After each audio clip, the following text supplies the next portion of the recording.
Leaders, welcome back to Maxwell Leadership Podcast with David Cokro Raharjo. Dan di episode kali ini akan sedikit berbeda.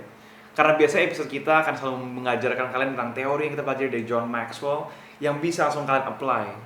But this one, I would say akan bergerak seperti emergency kit. Kenapa? Karena kita hari ini membahas tentang how to be a leader during crisis.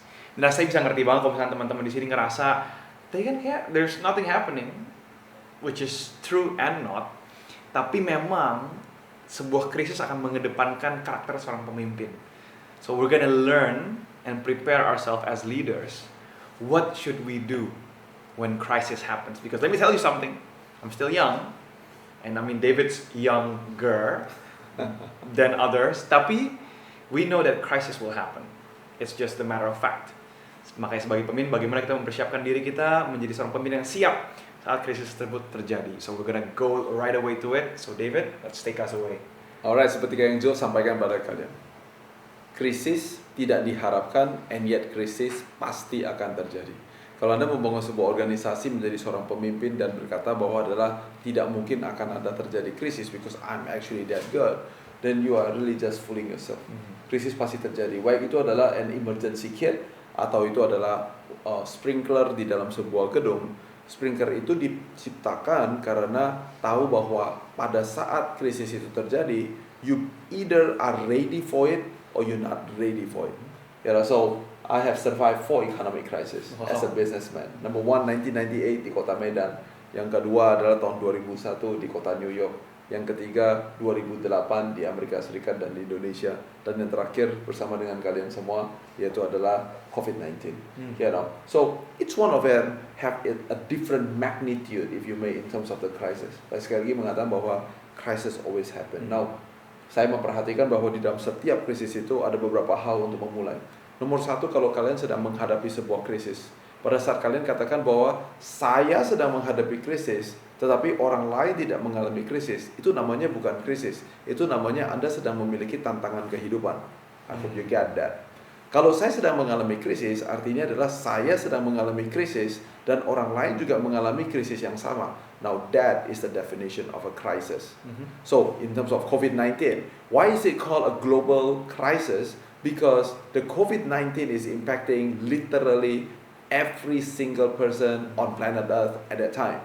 Nah, ada yang 1 tahun, ada yang 2 tahun, tapi intinya adalah semua orang memiliki dampak yang sama karena COVID-19 itu. So that is what we call a crisis.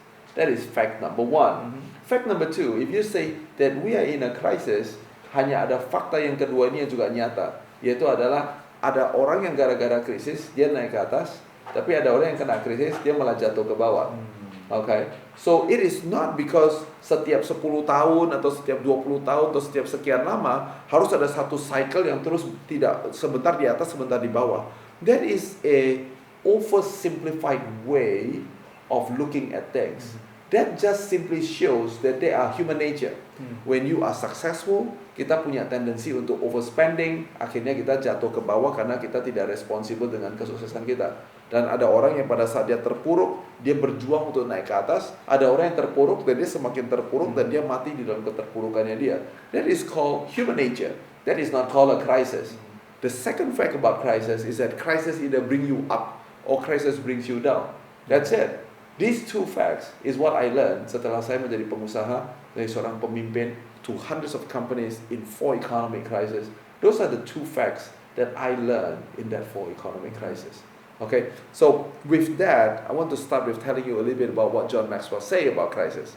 John suka mengatakan begini, kadang-kadang kamu hanya punya waktu semuanya 2 menit untuk membuat sebuah keputusan atau membuat sebuah perubahan. Dan kadang-kadang kamu hanya punya waktu 2 detik untuk membuat perubahan itu.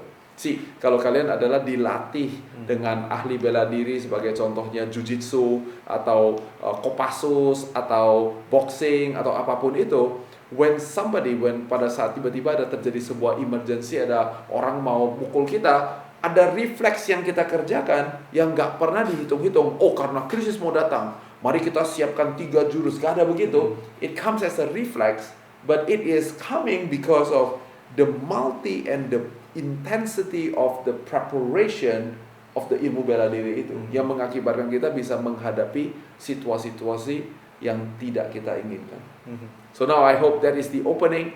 Now I want to tell you ketujuh hal yang bukan kamu lakukan. Now kalian akan melihat buah. Pada saat krisis terjadi ada 7 hal yang kalian bisa perhatikan.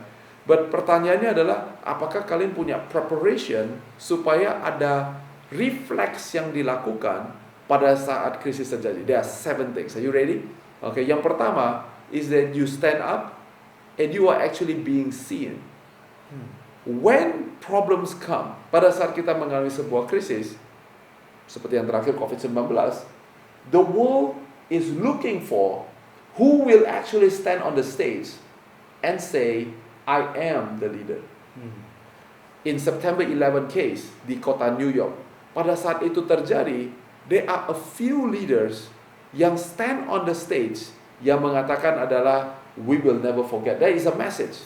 We will never forget. Dan dengan kata we will never forget, mereka berhasil untuk membangun moralitas yang harusnya justru menghancurkan Amerika. Sejak daripada hari itu, if you look at the history, America actually entered a new prosperity. Kalau di dalam 3 hari setelah krisis itu gak kelihatan, tapi kalau 20 tahun kemudian, are you trying to tell me that New York is actually doing worse than 2001?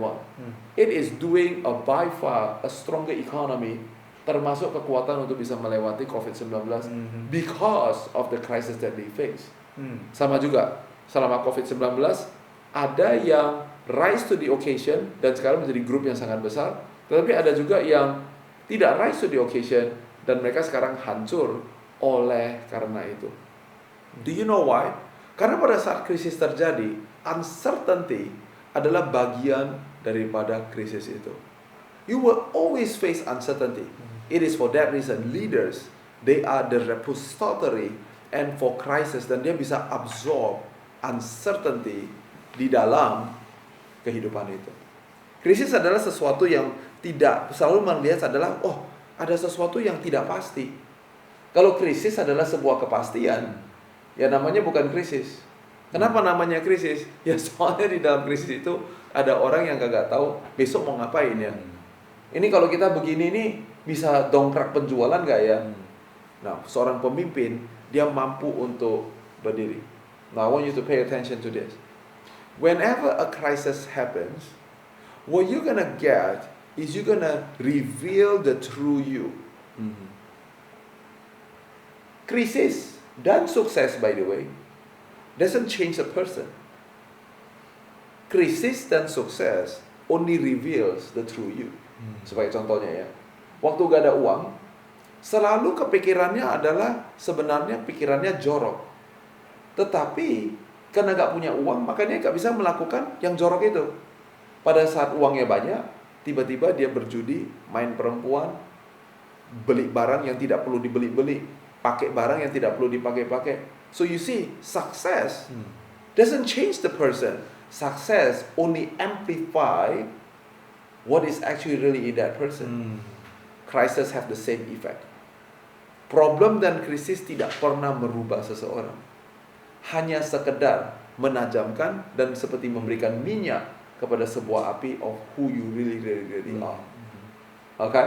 So as an example for myself, this is my moment of truth now, okay? You know, when I'm stressed out, I eat a lot. When I'm happy, I eat a lot. So when I eat a lot, my friends go like, is he under stress or is he really, really happy? Nobody really knows. Okay?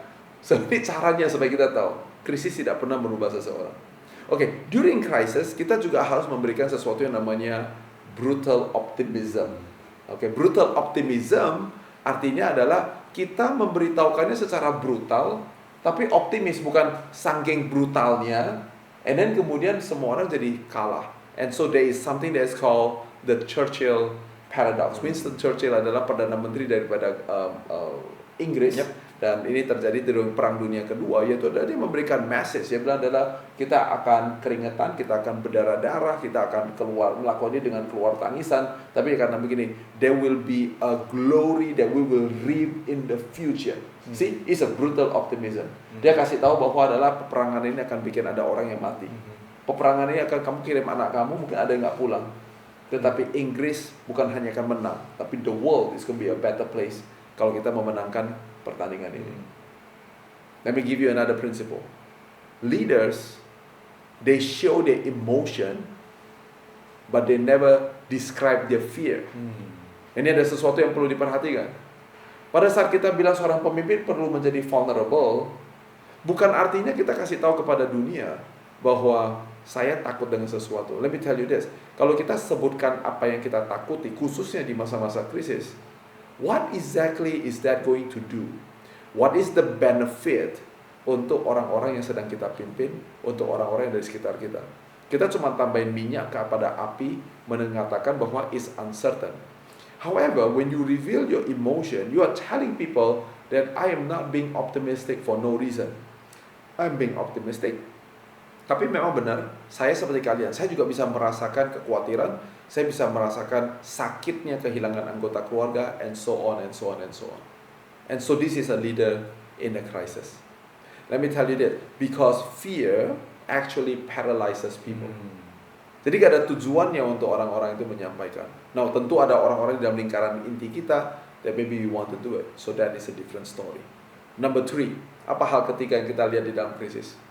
Stick to the facts. Kalau lagi krisis, lebih mudah untuk kita ditakut-takuti, baik kita menakut-nakuti diri kita sendiri, atau ditakut-takuti oleh informasi-informasi yang tidak relevan, yang tidak berguna buat kalian. So, stick to the facts. Know that, for example, these too shall pass. I have not, dalam 4 krisis, I have not seen a crisis that never passed. Termasuk waktu during COVID-19. I try to solve a problem yang berbeda. Yang saya tidak bisa selesaikan, saya tidak selesaikan. Sebagai contohnya, saya tidak mencoba mencari vaksin untuk COVID-19. You know why? It is not a fact thing for me to solve. Tetapi apa yang saya kerjakan during COVID-19, setiap minggu kita melakukan kira-kira 10 webinar. I can do one thing that other people cannot do, yaitu adalah I can encourage people, I can empower people, I can tell people that these too shall pass. And lo and behold, 1 tahun dan 2 tahun kemudian vaksin itu keluar, and ternyata COVID-19 juga berlalu. During COVID-19, if you remember, people say that this is the new normal, and we will never go back to the old normal. What are you talking about? In this room right now, bukan hanya tidak ada orang pakai masker, nobody really cares. You don't even have masker in your pocket. And if I cough right now, none of you are going to stress out. So it is the old normal back.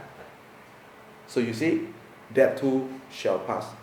You don't get the choice to not become the symbol of a leadership. Kalau Anda mau jadi seorang pemimpin, terbiasalah untuk menjadi simbol daripada kepemimpinan itu.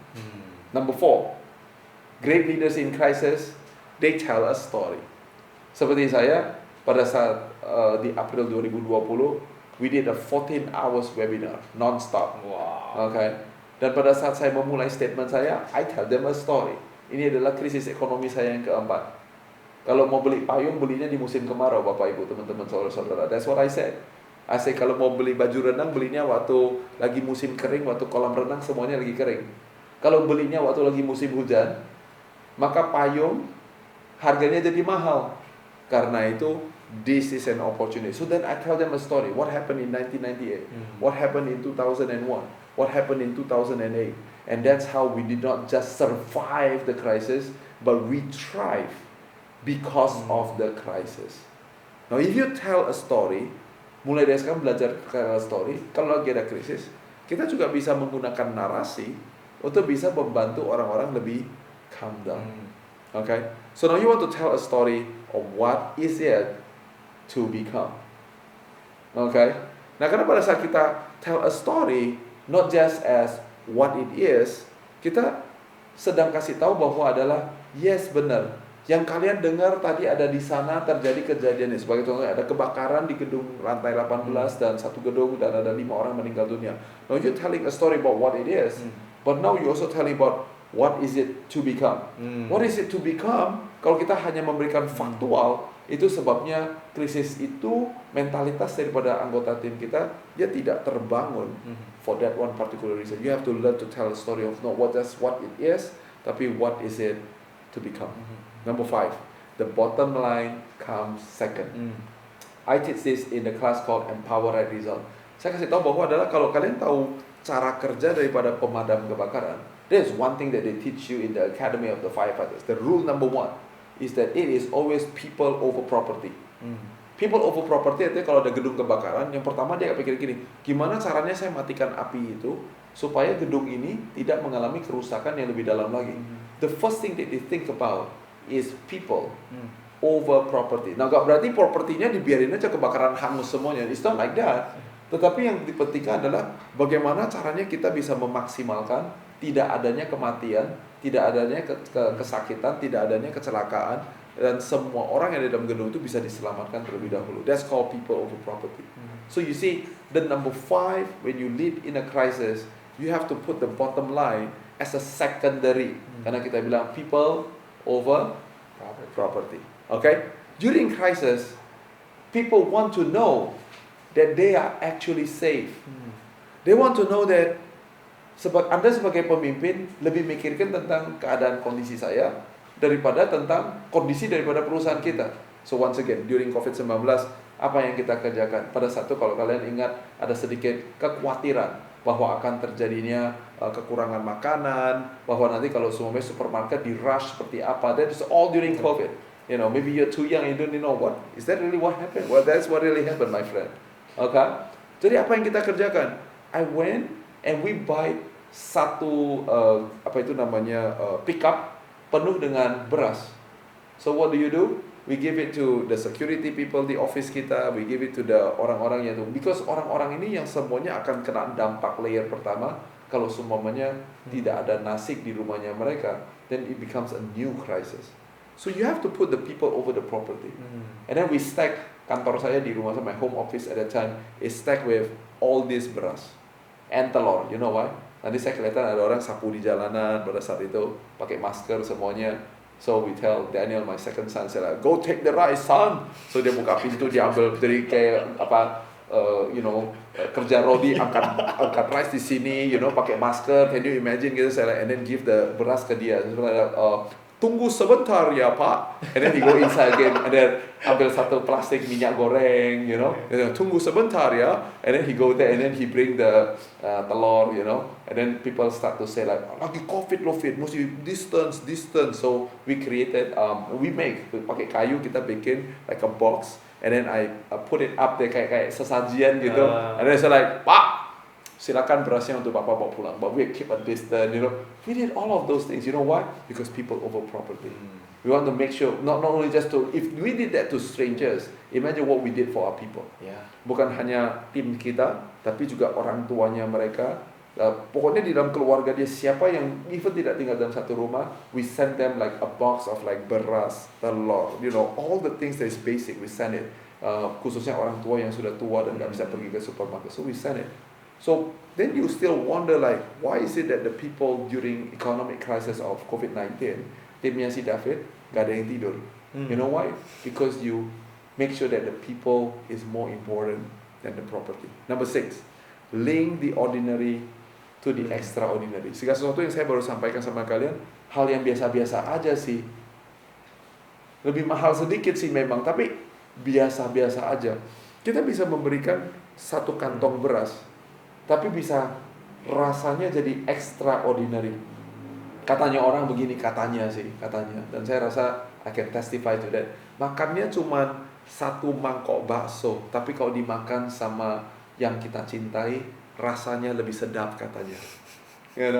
Tapi kalau makannya steak wagyu, tapi sama orang yang adalah musuhnya kita, even though the food is so much more expensive, it's so much more better, but it doesn't feel the same. You still feel like, well, I would rather eat bakso with my loved one than a wagyu with somebody that I don't like.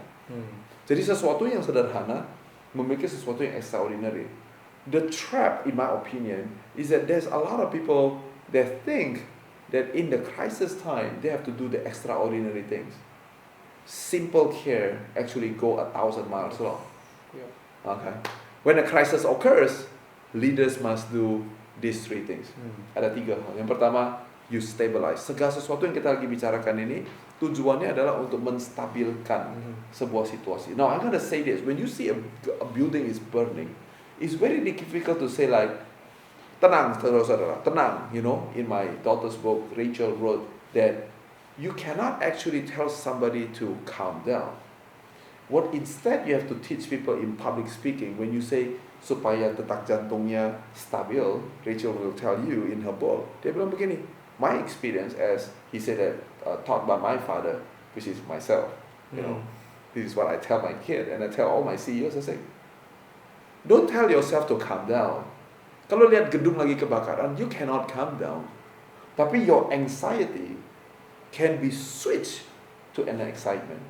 You buy my daughter's book, we're gonna explain to you how the brain works. Anxiety and excitement is moving in the same wavelength. Tapi to tell somebody to calm down, waktu Anda lagi dikejar sama anjing gila, okay, it's moving in a completely different wavelength. Okay, jadi when you're anxious, you gak bisa bilang adalah go calm down. No, you say like, let's get excited about the opportunity. And that's how you stabilize. Now once you stabilize, yang kedua, this is what you do, you need to organize. Organize, karena kenapa? Mengkotak-kotakkan segala sesuatu dalam masa krisis membantu kalian untuk mengetahui bahwa adalah ini hal yang perlu dikerjakan, ini hal yang tidak perlu dikerjakan. Ini hal yang kalau dikerjakan anyway, kagak ada urusannya, tetap aja hangus. Dan ini hal yang tidak perlu dikerjain apa-apain, karena di pemerintah pasti akan melakukan sesuatu. Dan kalau gitu, ini adalah satu sweet spot yang dimana I do it now. That's called organize. After you stabilize, you organize. Number 3, you mobilize. Mobilize artinya adalah now that you are organized, kita mengumpulkan orang-orang dan kemudian kita melakukan sesuatu. Kita bikin supaya lebih banyak orang lagi bisa melakukan apa yang sedang kita kerjakan. And so now you spread the good news. And as you spread the good news, maka tiba-tiba kondisi krisis itu temperaturnya turun sendiri. Number 7, the last one, yaitu adalah do not overreach. Remember, reaksi daripada seorang pemimpin pada saat dia mengalami krisis biasanya ada 3. Dia fight, dia flight, dan dia kemudian freeze. Now the freeze one normally become an absent leader. The flight one, absent leader. Mereka langsung kena discounted and no more in that. But I'm talking about the number 1, which is my general reaction to everything is I fight. So it's not always positive, because this number 7 is a note for myself. Is that you can overreach. Artinya apa? Ada yang kagak perlu lu kerjain, gak usah dikerjain.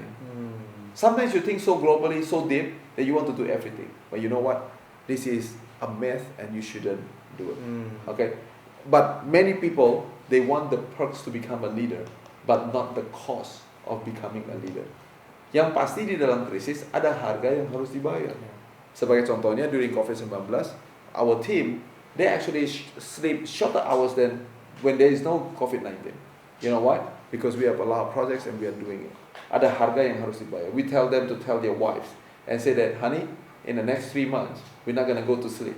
After that, we're going to do staycation for 2 weeks. Is that good enough for you, honey? You know? And so kita bikin hal-hal seperti demikian because there is a price to pay in crisis time. Finally, let me tell you this. Kalau lagi krisis, selalu ada kebakaran. Kalau lagi kebakaran, pasti ada yang hangus. There's no point of crying and fighting for sesuatu yang sudah lagi kebakaran dan hangus. Move on. Okay?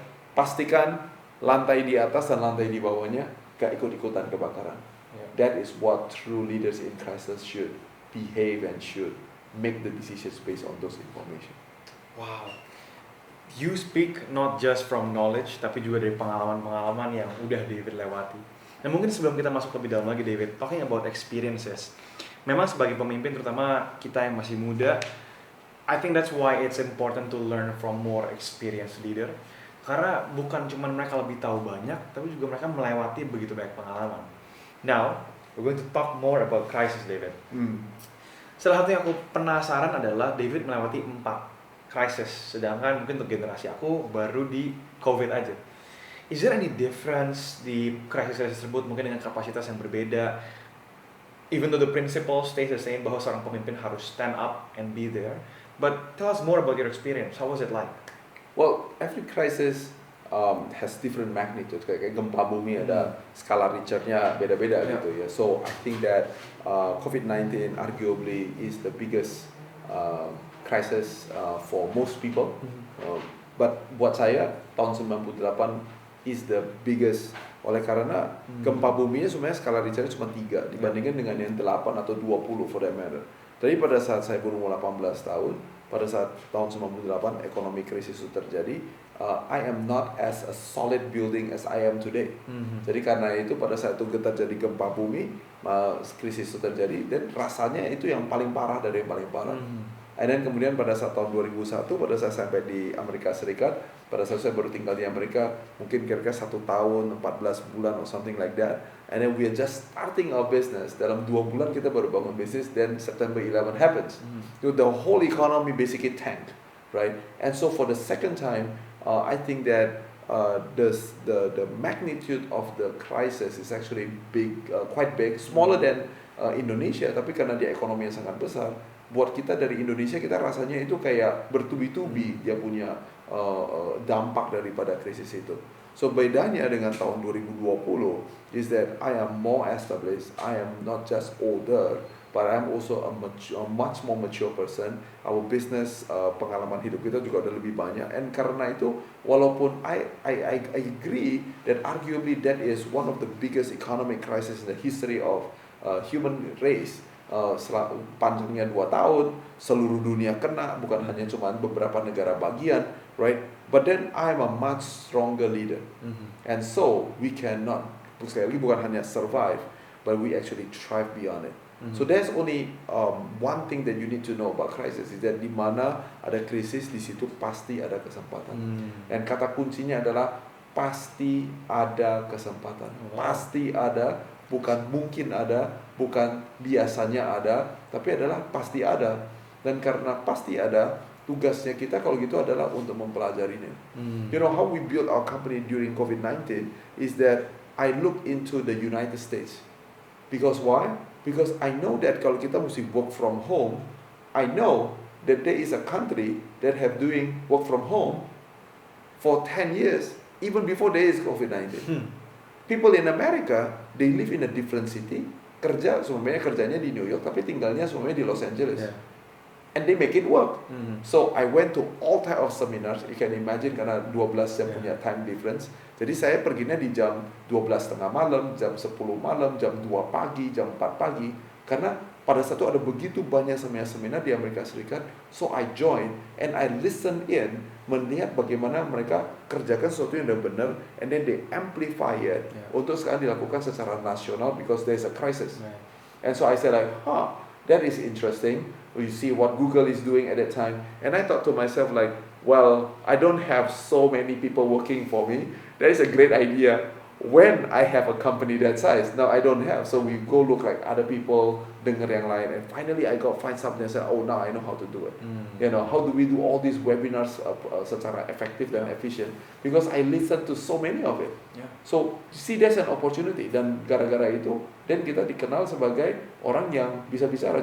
Actually gara-gara COVID, during COVID time, I speak in Japan, in Singapore, in America. I speak everywhere. So di dalam 1 tahun itu, secara fisik saya hanya ada di rumah saya, tapi secara digital, I'm actually all over the world, and I'm speaking like literally 10 times every week. During COVID for 1 full year, for about 18 months long.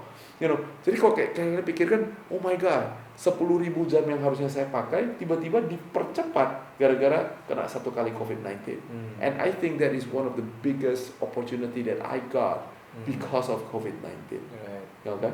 So, anyway. I mean, that's so true. Karena maksudnya kayak kadang dalam hal kecil pun, there's a lot of things that we actually learn. Jadi kayak just a story I wanna share. Pas itu, I remember I was watching Simon Sinek's book club pas tahun 2020. Jadi back then, aku kalau baca buku, I just read books, and people share books, we post story, and that's it.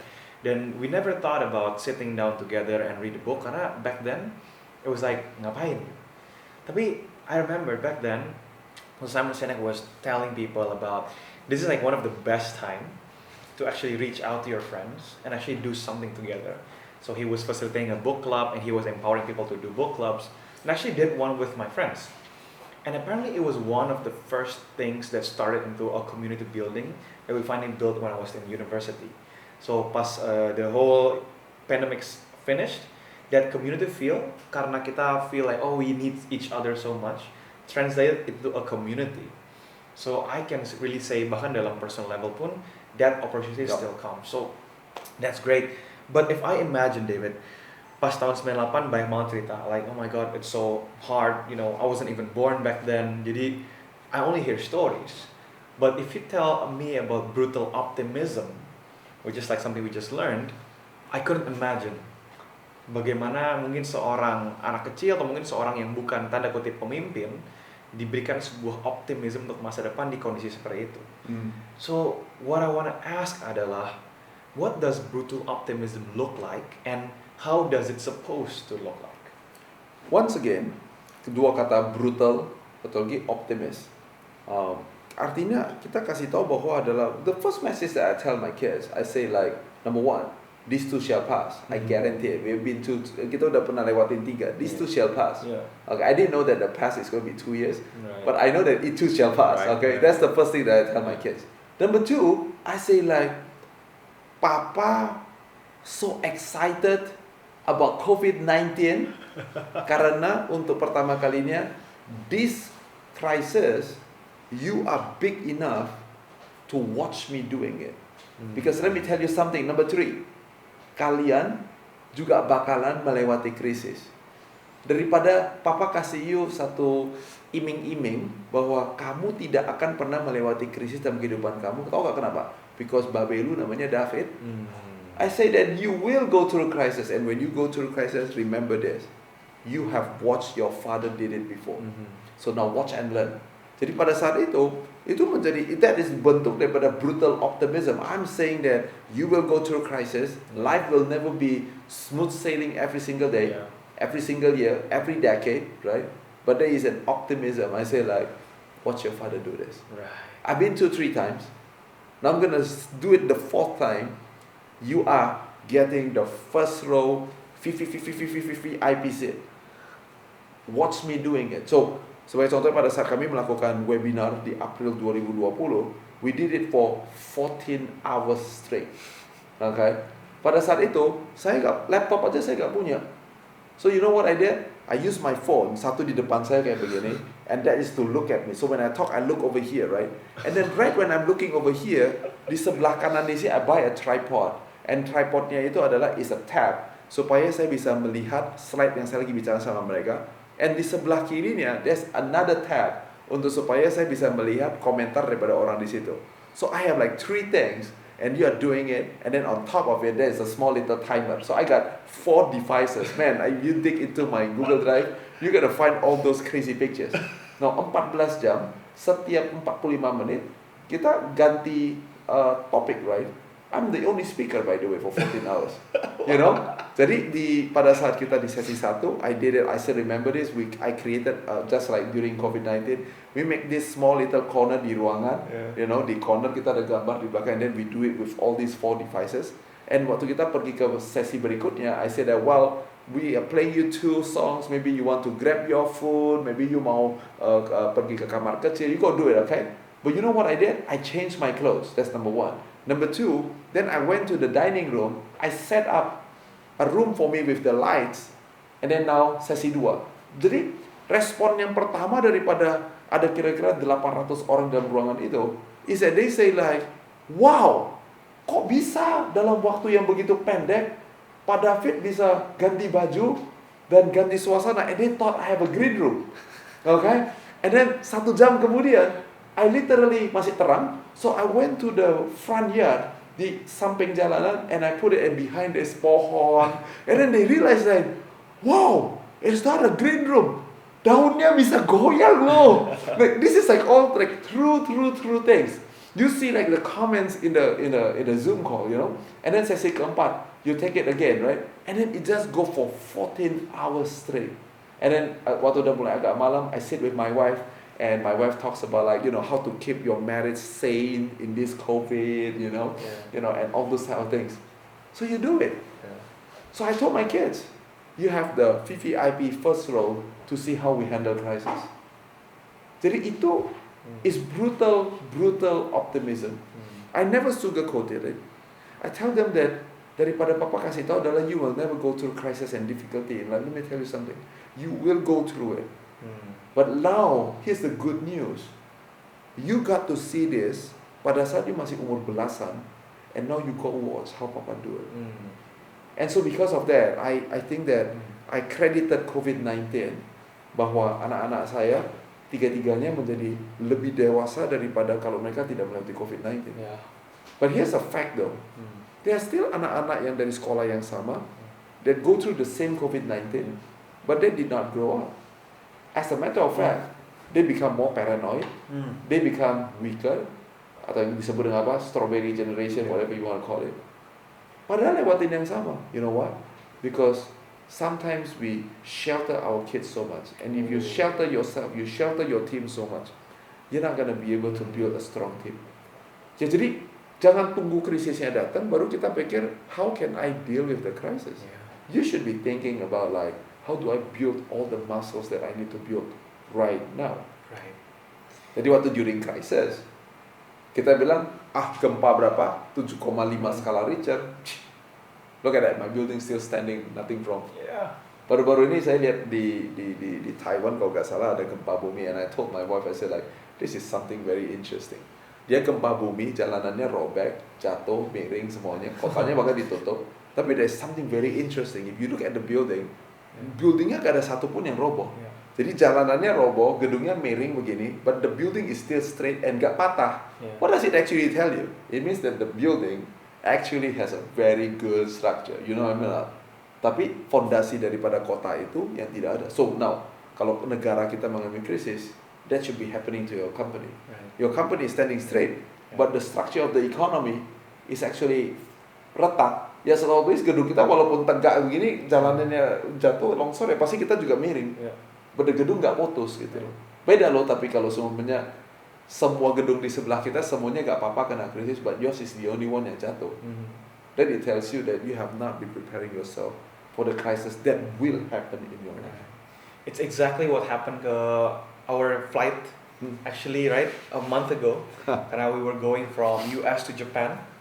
Dan aku ingat banget, the flight was not in a good position karena kalau saya lagi ada Jepang lagi, there's like typhoon. this hurricane, right, typhoon. And I remember like the pilot wasn't saying kayak, oh guys, by the way, the typhoon isn't gonna be here, it's gonna be okay, just go to sleep and like stuff, like soft, you know, making things seem soft. But what he did was, guys, there's a condition, we're gonna have turbulence, there's a typhoon on Japan, but I'm gonna do my best to take care of it. I hope you can bear with me for the next 15 minutes. And then after that, I'm gonna go to a different height so you can take your time and go back to rest. Yep. Fasten your seatbelt. Fasten your seatbelt.